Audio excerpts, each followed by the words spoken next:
Coming up next, it's a UFC heavyweight division collision.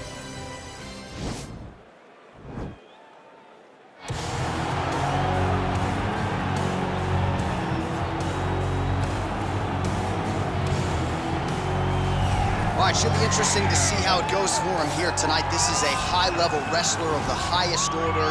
No questioning the cardio. He's got a big fight in front of him here tonight. Every time he steps foot into the octagon, he does one thing, and that's embrace the grind. He gets right in your face. He pushes forward. He gets to the clinch. Loves the single leg takedown. If he can grab your leg, it's like getting caught in a vice grip, getting grabbed by a crocodile. He is going to finish it. He starts to run his feet immediately. When he can get you moving, he is always looking to advance from position 1 to position 2 to eventually finishing that great single leg that he possesses. And when he closes the distance, best of luck trying to buck this guy off of you. He does pummel drills in his sleep. Big fight for him here tonight. Well, we really don't see a lot of guys in MMA with boxing skills on this level. He certainly could have gone on to great things as a professional boxer, but he believes he has the best hands in the sport, and he will be looking to prove as much here tonight. And he has the background to prove that, right? He's not saying something that is not true. He does have the ability to say that. He can say he has the best hands in the game because he has shown it. And when you watch him box, when you watch a guy go into a fight with this young man and think that it does not matter what his credentials are, he is going to stand with him and prove that he's better, they usually will go to sleep because no action is wasted. The jab starts it all. He fights behind this beautiful, educated jab, jabbing high, jabbing low, and then the overhand right is unbelievable. It's his kill shot, he calls it, and he lands it all the time. And now our tale of the tape for this heavyweight fight. More than a decade separates these two fighters when it comes to the age, with some differences in height, but big differences in reach. And now with the official introductions, here is Bruce Buffer. Ladies and gentlemen, this is the main event of the evening. And when the action begins, our referee in charge of the octagon, Dan Bergliata. And now, this is the moment UFC fans around the world have been waiting for. Live from the MGM Grand Garden Arena in Las Vegas, it's time! 5 rounds in the UFC heavyweight division. Introducing first, fighting out of the blue corner. This man is a wrestler holding a professional record of 5 wins, 3 losses. He stands 6 feet 3 inches tall, weighing in at 265 pounds. Fighting out of Regina, Saskatchewan, Canada. Ladies and gentlemen, he is a former UFC heavyweight champion, Brock Lesnar! And now introducing his opponent, fighting out of the red corner. This man is a boxer, making his professional debut here tonight. He stands 5 feet 11 inches tall, weighing in at 215 pounds. Fighting out of Las Vegas, Nevada, Dana White. All right, greet the rules in the locker room. I want you to obey my commands at all times, protect yourself at all times. I want a nice, clean, safe fight. Touch gloves, back your corners, come out fighting.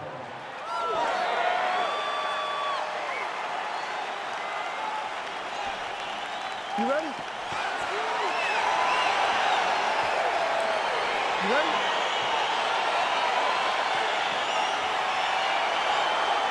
All right, so here we go with round 1, and when you have what looks like a classic matchup of striker versus grappler, it doesn't always play out that way, but given what these fighters said to us on Thursday, the game plans seem pretty clear. They're very clear game plans, but which one of them is able to implement the game plan most effectively? The grappler will try to get forward, get close, try to secure takedowns. He's even willing to pull guard to make sure that he is in the grappling situation. The striker needs to stay at space. The striker needs to maintain distance and fight behind that beautiful jab he possesses. Oh, that's a good strike there by UFC President Dana White. And they separate. Man, All right, so a near-perfect entry there, and finally he gets his first takedown of the fight, and they say if at first you don't succeed, try again, was able to get him down there. persistence pays, and that's what we saw with this young man. Over and over, he shot for takedowns, he tried to mix it up, and he got defended. But eventually, he got it done. Now, what does he do with this top control? Oh, the ground and pound strikes continue to rain down. The opponent better move out of harm's way or the referee's going to stop this. He better start to move, and when his opponent starts to posture, he needs to put his feet on the hip, push him away to try to escape this very, very dangerous position. I mean, how many can he take?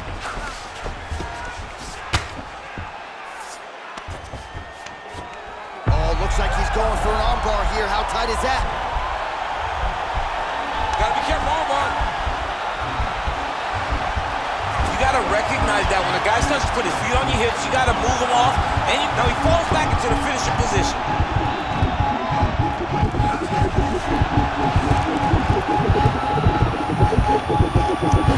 And that will do it!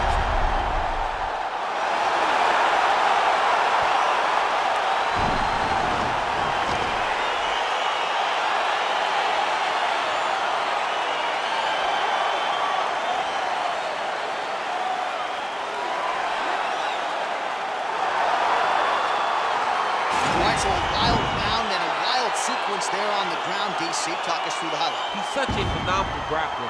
I don't understand how people don't know that this guy wants to submit you. He is the best grappler, best submission specialist we've seen in a long time.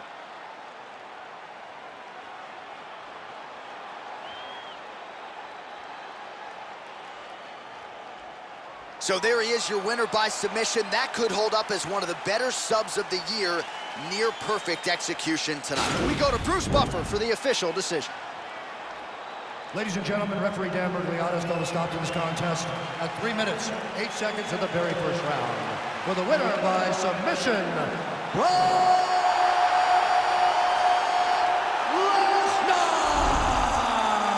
Well, the celebration is on in his corner, and hard to blame these guys, sort of waiting to exhale, get a huge win tonight, and not just the win, but they get it by submission. They knew what they had in front of them. They knew how tough a competitor his opponent was, but they also knew that if they could get this fight to the ground, they could find a submission. They found a submission.